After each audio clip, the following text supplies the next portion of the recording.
Welcome to This Explainer. Today we're unpacking a law that's honestly one of the most fascinating, consequential, and frankly heavily debated pieces of legislation in American history, the Espionage Act of 1917. This single law has shaped our civil liberties for well over a century. Its shadow stretches all the way from the muddy trenches of World War I, literally right onto the front pages of our news feeds today in 2026.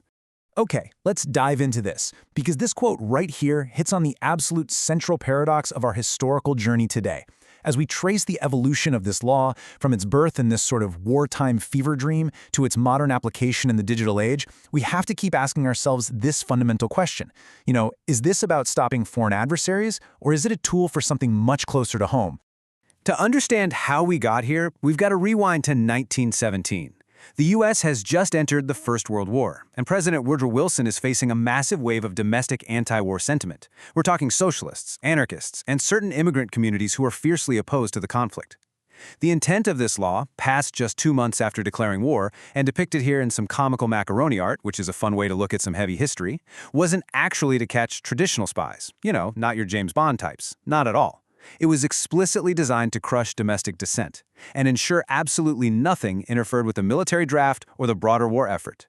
And the government didn't waste any time putting this new tool to use.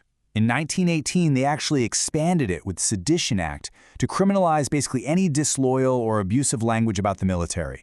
Take Eugene V. Debs, for example. He was a 5-time socialist presidential candidate. He gave a speech in Ohio criticizing the military draft, and bam, he gets sentenced to 10 years in prison under the Espionage Act. What's absolutely wild and 100% true is that Debs ran for president in 1920 from inside his prison cell, and he still managed to get nearly 1 million votes. No way, right? Then you've got Charles Schenck, who mailed out flyers urging young men to resist the draft, and his arrest set the stage for a monumental legal showdown. Schenck's case made it all the way to the Supreme Court in 1919, establishing a legal standard you've probably heard of, even if you didn't know its origin. Justice Oliver Wendell Holmes Jr. upheld Schenck's conviction, and he famously stated that the First Amendment doesn't protect someone who is, quote, falsely shouting fire in a theater and causing a panic. This birthed the clear and present danger test, which we're representing here with this intricate noodle mosaic visual. The court was essentially saying that during wartime, draft resistance is as dangerous as starting a stampede in a crowded room. Let's move to and see how this builds across the decades. We started in the analog trenches of WWI with paper pamphlets, right? But as the 20th century marches on, the whole nature of conflict changes completely. We leave the trenches behind and enter this era of global superpowers, nuclear silos, and profound government paranoia. The world gets much more complex, and so does the application of this law. So the crucial point here is this fundamental thematic shift during the Cold War. The government realized the greatest threat wasn't a guy standing on a soapbox anymore telling people not to join the army. The new threat was the flow of sensitive data. So the Espionage Act evolved. It became far less about prosecuting anti-war speeches and almost entirely about controlling classified information during a high-stakes nuclear arms race.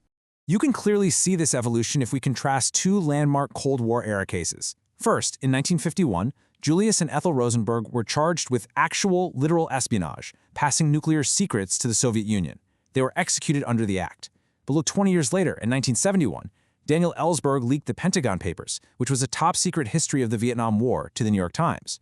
He wasn't giving it to an enemy state. He was giving it to the press. The government still used the Espionage Act to charge him. Now, his case was ultimately dismissed because of severe government misconduct, but it marked a massive turning point. The act was now being weaponized as a tool against whistleblowers. And that brings us right into the modern era. If the Cold War expanded the use of the law, well, the post-9/11 world put it into absolute overdrive. The 21st century has seen the Espionage Act on steroids. To give you some context on just how drastic this is, since the September 11th attacks, this specific piece of legislation has been invoked more frequently than it was in the previous 80 years combined.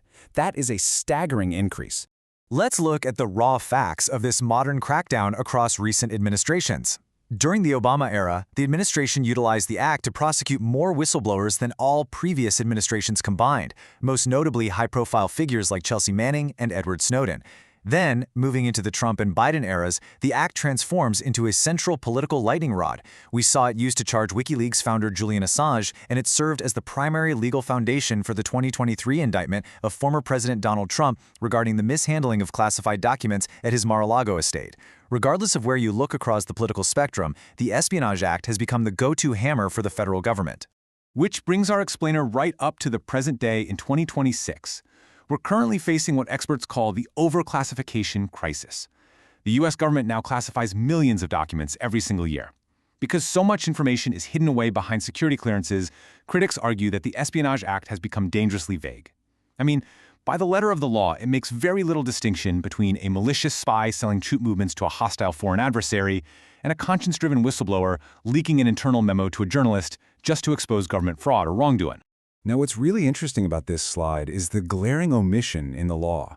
Even today, there is absolutely no public interest defense built into the Espionage Act. So what does that actually mean for a whistleblower? Well, it means that if you're charged with leaking a classified document, the jury sitting in that courtroom is generally not allowed to hear why you did it. Your motivations, even if you were genuinely trying to save lives or expose corruption, they're completely legally irrelevant. The jury is only allowed to consider the simple fact that you did it.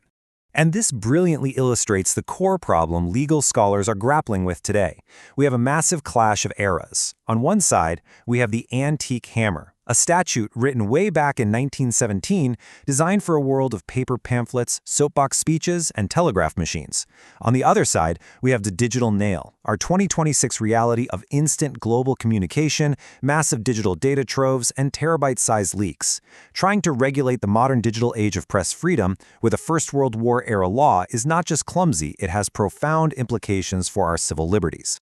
The Espionage Act of 1917 was initially sold to the public as a way to protect the American soldier fighting in the trenches of France. But over a century later, history shows it has frequently functioned as a permanent mute button, utilized by the government against its own critics and whistleblowers. As we look forward, trying to balance vital national security with the public's absolute right to know, and capping things off with this minimalist macaroni visual, I want to leave you with this final thought. Is the Espionage Act protecting our secrets, or is it really just protecting the government from its own citizens? Think about that, and keep exploring your civil liberties. Thanks for watching this explainer.